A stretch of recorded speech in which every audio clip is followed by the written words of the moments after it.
NFL, shall we? Detroit beat Denver, and by now you've seen how Russell Wilson got chewed out by Sean Payton's races behind.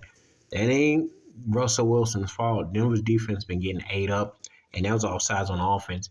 A guy with Russell Wilson's stature should not be getting ate up like that by a coach. They ain't got in the same boat. They both got one ring each, except Russell is better at his job as a quarterback and Sean Payton is a head coach. Notice how New Orleans ended.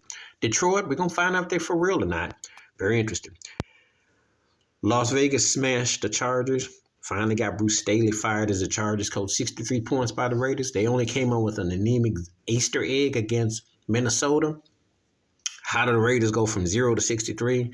Strange. And it wasn't any snow in Vegas. Go figure. But they smashed the Chargers and cut their coach out. Cleveland beat Chicago. Big gutsy win for Cleveland. Justin Fields be looking good, but they don't finish at all. Tampa Bay beat Green Bay. Is Baker Mayfield halfway legit, or is it just a fraudulent? We're going to find out. Jordan Love looked okay, but Tampa Bay beat them. Houston beat Tennessee. Throwback uniforms for Tennessee, but they're not the Oilers. Houston won. Big win for them. Miami spanked the Jets. They ain't no big deal. Jets ain't winning another game this season. They got a 30-burger put on them. Kansas City beat New England. I don't know if John Bon Jovi was there. Everybody knows it's over with. Mahomes did enough to win. New England is just embarrassing. New Orleans beat the Giants. Oh, Danny DeVito, Tommy DeVito, wherever DeVito he is, he'll be doing them Philly steak and cheese commercials soon. And that's a bad loss. And then both those teams ain't going nowhere. So Derek Carr, they just filling up stats. Carolina beat Atlanta. That's embarrassing. Carolina got their 2 wins. I had a buddy of mine who's a big Carolina fan. I told him y'all go for 2 or 3 wins. So they just need one more to match their quota. Not expecting much.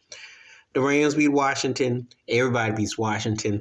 Washington always gives up almost 30 to everybody. No surprise. San Francisco spanked Arizona. Pick your poison. McCaffrey or Purdy. Tearing that butt up. And the defense too. Baltimore beat Jacksonville. Lamar Jackson making a strong case for MVP. You can't even argue. Jacksonville's starting to sink. Pressure's starting to come on. Seattle beat Philly. Seattle's a dangerous average team. Philly's offense, I think their head coach, he's too much into his own hype. Problematic. If they come up short, even though they win 10, 11 games, they're just not finishing up. And they've been in a lot of games they could have lost this year. That's just a fact. I'm not through believing in Jalen Hurts, but they're a little suspect, though. Cincinnati beat Minnesota. Minnesota's coach, just like Staley for the Chargers, do dumb stuff, win dumb prizes. That was embarrassing the way they lost to Cincinnati. Indy beat Pittsburgh. Pittsburgh ain't got no quarterback. They got big old help wanted sign. Big Roethlisberger talking trash. He sucked the last 2-3 years there, too. They need a quarterback. And that's the problem. Pittsburgh had a legit quarterback. They could be a problem. In the last game, my Buffalo Bills spanked Dallas. So I loved it. Josh Allen didn't even throw half his body weight. They ran. They had James Cook looking like Sam Cook. He was twisting the night away against that Cowboys defense. So much for Michael Parsons had Skip Bayless throw his jersey in the trash. The Cowboys are overrated, overblown, overinflated. Mike McCarthy, meathead, don't know how to adjust nothing. And Dak Prescott looked like his old usual big game on the road choke job. Got their butts handed, doorknobs blew off of them. That's week 15 in a nutshell. Tell me how your team did. Let me know. Please hit like, subscribe. Hit them comments below, and I'm out. Peace.